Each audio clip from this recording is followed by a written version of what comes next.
मेरा कहना यह है कि जब मथुरा के अंदर में मस्जिद और मंदिर एक साथ हो सकता है तो अयोध्या में क्यों नहीं हो सकता?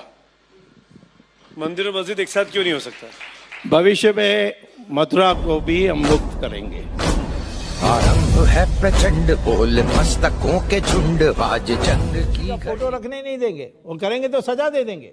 और कई लोग उनको सजा मिली। अभी कुवैत में सत्यनारायण पूजा घर में किया, इसीलिए उनको 8 लोगों को देश से बाहर निकाल दिया।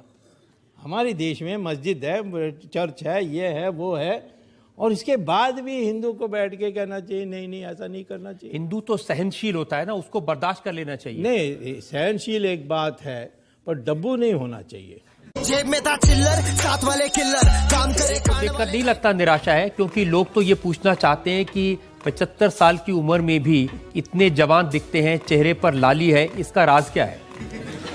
इसका राज है एक ही कि मेरे दिल में, मेरे शरीर में कोई टेंशन नहीं है, मैं दूसरे को टेंशन देता हूँ।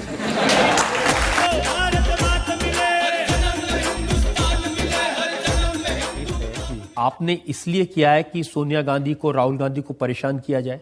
उन्होंने अपराध किया तो मेरा कर्तव्य है कि उनको परेशान नहीं, परंतु उनको आराम दें, जेल में बैठा कर। वकील हैं कपिल सिब्बल, वो कहते हैं कि एनफोर्समेंट डायरेक्टरेट ने इस केस को खत्म कर दिया था, फाइल बंद कर दी थी, लेकिन डॉक्टर स्वामी ने प्रेशर डाला सरकार पे, एक नए अफसर आए और फिर से ये केस चालू हुआ।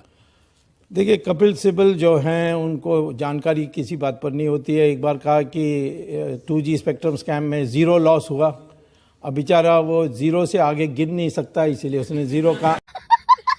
उनका तर्क यह है कि ये सेक्शन 25 की कंपनी है, इसमें राहुल गांधी को, सोनिया गांधी को एक पैसे का फायदा नहीं हुआ, तो करप्शन किस बात का?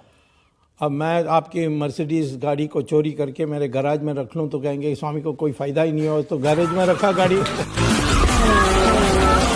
तेरा बाप आया। राहुल गांधी के स्टेटमेंट में देख रहा था, वो तो मानते हैं कि ये मोदी जी के कहने से कर रहे हैं। उन्होंने कहा कि मोदी जी मेरे खिलाफ 6 महीने में जांच कराइए, दोषी पाऊं तो मुझे जेल में डाल दीजिए।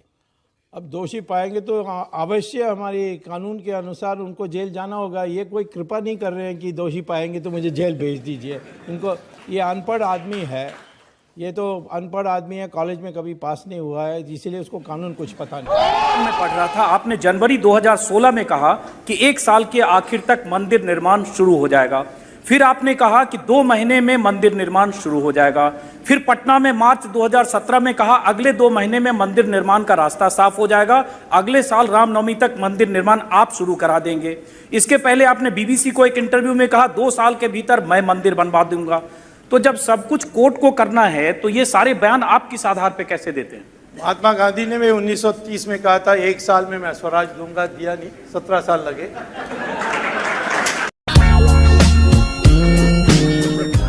आप जीत जाते हैं तो फिर वो केस तो इनफ्रक्चर्स होगा, यानी आप जो क्रिमिनल एक्शन किया गया डेमोलिशन का, उनको आप रिवॉर्ड कर रहे हैं, तो क्या ये इंसाफ, ऐसा होगा इंसाफ? स्वामी जी, पहले तो हम कोर्ट में इसीलिए हैं कि दोनों के पक्ष सुन ले और फैसला हो जाए। नहीं तो हम पार्लियामेंट में रेजोल्यूशन पास कर सकते हैं। शाहबानू में रेजोल्यूशन पास करके सुप्रीम कोर्ट के फैसला ही बदल दी।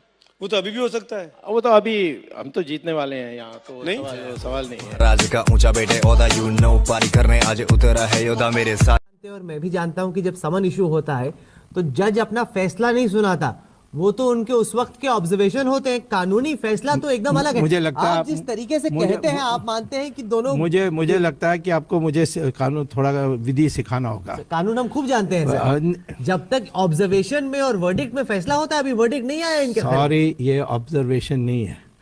जब तक जो भी मैंने कहा है उसका खंडन नहीं होगा तब तक सजा नहीं होगी, लेकिन इसमें केस बनता है और इसके लिए ट्रायल होनी चाहिए, वो है समन्स।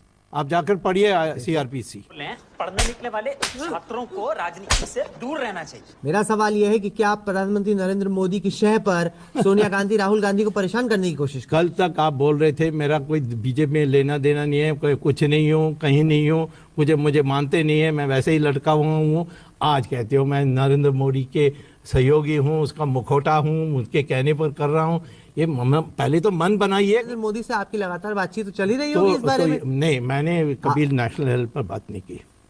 सच बताइए। तो मैं झूठ बोलने वाला नहीं हूँ, आप अखबार वाले झूठ बोलते हैं, मैं कभी झूठ नहीं बोलता। म्यूजिक